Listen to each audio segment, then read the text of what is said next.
mais uma vez, reiteraram aqui a estapafúrdia tese de golpe, que ofende a Constituição, o Supremo Tribunal Federal e a inteligência nacional. Hoje, mais uma vez, conhecemos o itinerário deste crime de responsabilidade, que começa a dar sinais por volta de 2013, 2 anos e meio antes desta discussão, 1 ano antes da eleição, técnicos do Tesouro Nacional alertavam o governo e a presidência da República e sugeriam que essa prática não deveria ser adotada, sob pena de que esqueletos teriam que ser expostos futuramente. Eles estão sendo expostos agora. Começaram a ser expostos pelo Tribunal de Contas da União. Aliás, a contabilidade criativa, que alguém já denomina de contabilidade destrutiva, foi adotada ao longo do tempo com consciência. Portanto, o crime de responsabilidade que se deu é um crime doloso, sim, a meu ver. Ou, ao menos, estabelece a existência de culpa grave da parte da Presidente da República. Essas mágicas contábeis foram reiteradas. Ainda ontem, há um produto da mágica contábil, quando a Presidente anuncia um aumento de 9% para o Bolsa Família, sem previsão orçamentária, extrapolando os limites orçamentários. Os 28 bilhões constantes do orçamento não são suficientes para atenderem à demanda desse aumento anunciado pela Presidência da República como uma espécie de cortesia com chapéu alheio, já que ela está vivendo os últimos momentos do seu mandato e não terá como honrar esses compromissos.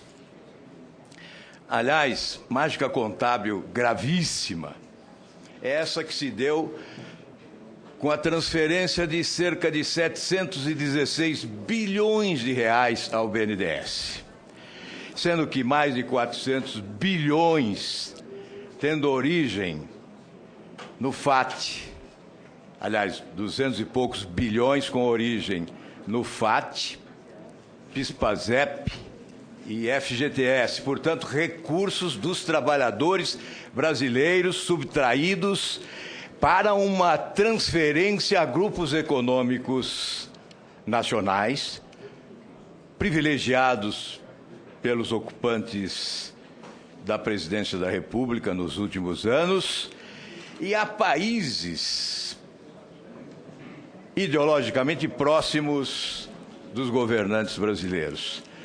Algumas ditaduras corruptas e sanguinárias foram alimentadas com recursos dos trabalhadores brasileiros e do Tesouro Nacional, 716 bilhões, com um tempo de empréstimo que ultrapassa as normas estabelecidas pelo próprio BNDES. Cuba, por exemplo, tem 25 anos para pagar. E pagará? Essa é a pergunta. Gana, 19 anos e meio para pagamento. Gana pagará? Eu tenho as minhas dúvidas. Essa transferência foi alvo também da contabilidade criativa, da mágica fiscal, porque o governo em nenhum momento contabiliza esses recursos na composição da dívida bruta do país. E esses recursos do Tesouro, repassados ao BNDES, foram recursos transferidos a grupos econômicos nacionais, alguns falidos, e a nações estrangeiras, como se não faltassem recursos entre nós, como se os trabalhadores brasileiros não necessitassem desses recursos. Eu considero isso gravíssimo.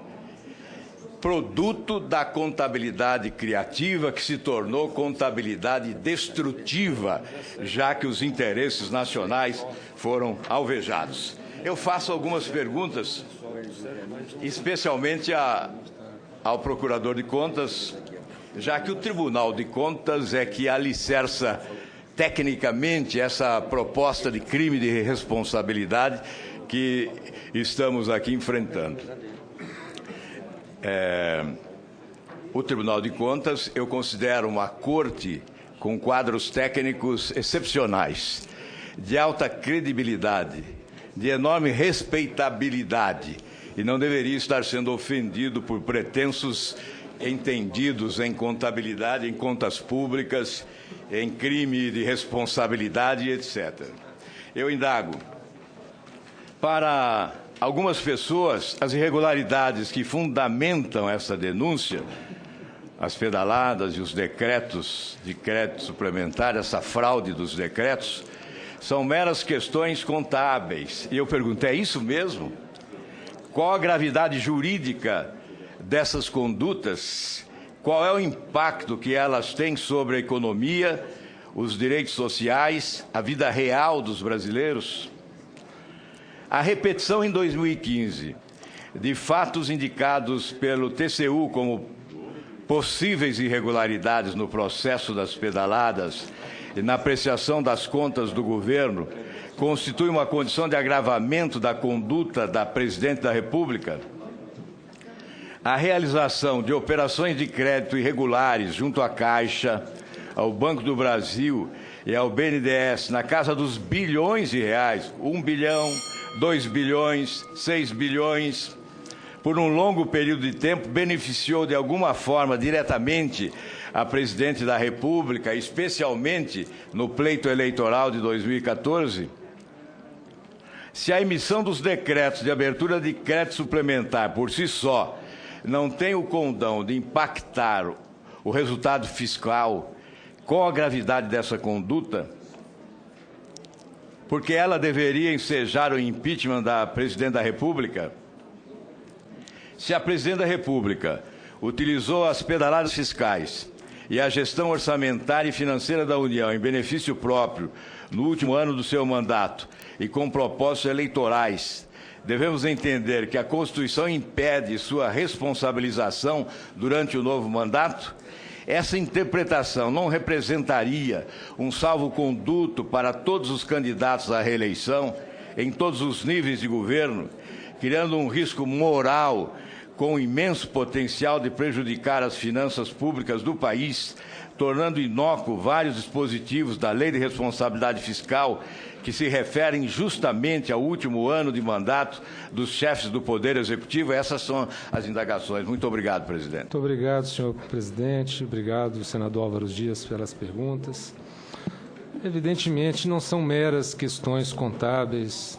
Se fossem meras questões contábeis, não constariam de normas constitucionais, não constariam de uma lei complementar de responsabilidade fiscal, não constariam de uma lei de crimes de responsabilidade da Presidente da República. As condutas são graves, significam desrespeitar a lei orçamentária, significa desrespeitar a soberania do Congresso Nacional em definir a despesa pública. Soberania significa colocar em risco esse bem jurídico tutelado e protegido pela Constituição, que é o equilíbrio das contas públicas. E isso tem uma conexão direta com a economia, com a vida real. Vejam, todos estão experimentando o tamanho da recessão brasileira em 2014, 2015, 2016. Possivelmente, em 2017, o nosso PIB vai parar de cair. Esperamos que sim. Mas é evidente há uma conexão com a vida real, com as pessoas perdendo emprego, com empresas fechando portas, com projetos sendo adiados, com todo um ciclo de desenvolvimento abortado por conta de uma política que se mostrou desastrosa para a economia nacional.